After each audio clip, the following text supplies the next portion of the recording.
Have you ever thought about the birthplace listed on your passport? Probably not much, right? Well, what if I told you that single line of text could get you detained in a foreign country? That your own country, according to an official, doesn't even exist? It sounds like something out of a movie, but it's exactly what happened to an Indian citizen. And her story, believe it or not, opens a window into a massive, century-old conflict that's simmering right now in the high Himalayas. So let's get into it. Just think about those 5 words for a second. Arunachal, not a valid passport. That's what a Chinese official said to an Indian national.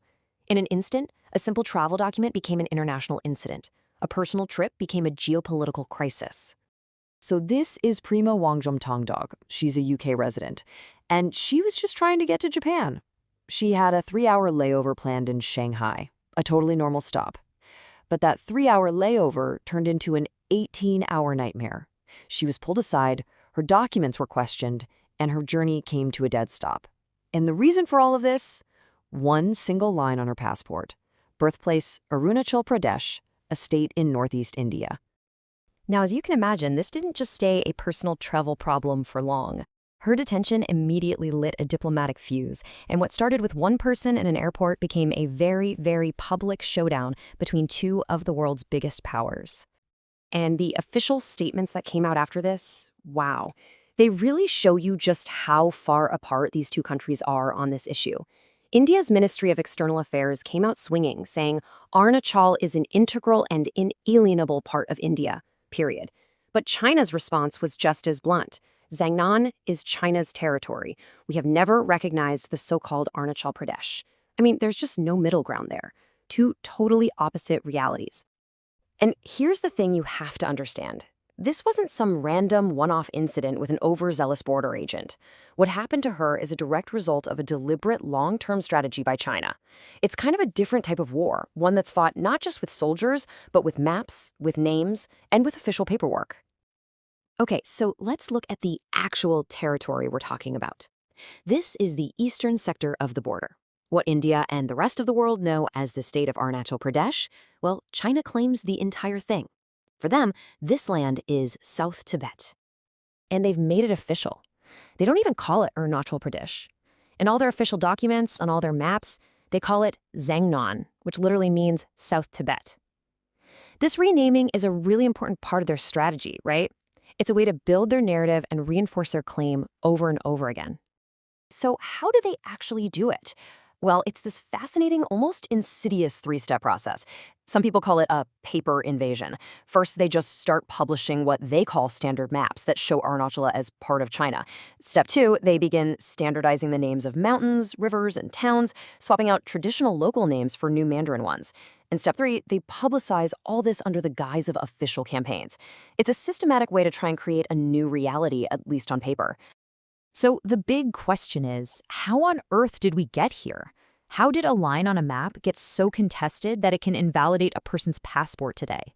To understand that, we have to rewind the clock way back, more than 100 years, to a line literally drawn in the snows of the Himalayas. Okay, so here's the quick history. It all kicks off in 1914. British India and Tibet get together and agree on a border called the McMahon Line. But here's the crucial detail. China was at that meeting, but they refused to sign the agreement. Fast forward to 1950. China's army marches into Tibet, and just like that, the historical buffer zone between India and China, it's gone.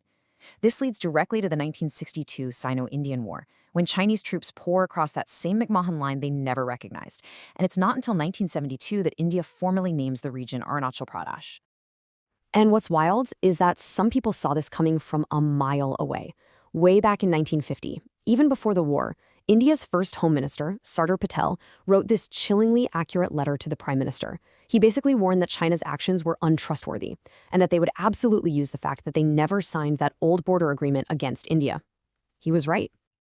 And this is where the paper war becomes a real one. This disagreement hasn't stayed in the realm of maps and angry diplomatic letters. For decades, it has repeatedly boiled over into actual violent physical clashes between soldiers on the front line. 74. Just let that number sink in. That's the combined number of Indian and Chinese soldiers injured in just one of these clashes in 2022 at a place called Yangtse. This isn't some abstract political debate. It has a very real, very painful human cost. And the way they fight is just brutal. Because of old agreements to try and avoid escalation, they often don't use firearms. So instead, these clashes are fought hand to hand, with improvised, almost medieval weapons, like clubs wrapped in barbed wire or studded with nails. I mean, it's unbelievable. This is the reality on that border today. And if you look back, you see this isn't a new problem. It's a terrifying pattern. You had artillery fire back in 1967, a huge standoff in 87 that thankfully cooled down, then the really deadly one in the Galwan Valley in 2020, the first with fatalities in 45 years, and then the Yangtse clash just 2 years after that. It happens all up and down the border, west, middle, and east. It's a constant threat. So where does that leave everything right now? Well, today, along thousands of kilometers of what's called the line of actual control, you have a tense, fragile peace. And it's a peace that's basically being held in place by a massive military presence on both sides. The reality on the ground is just a huge military buildup.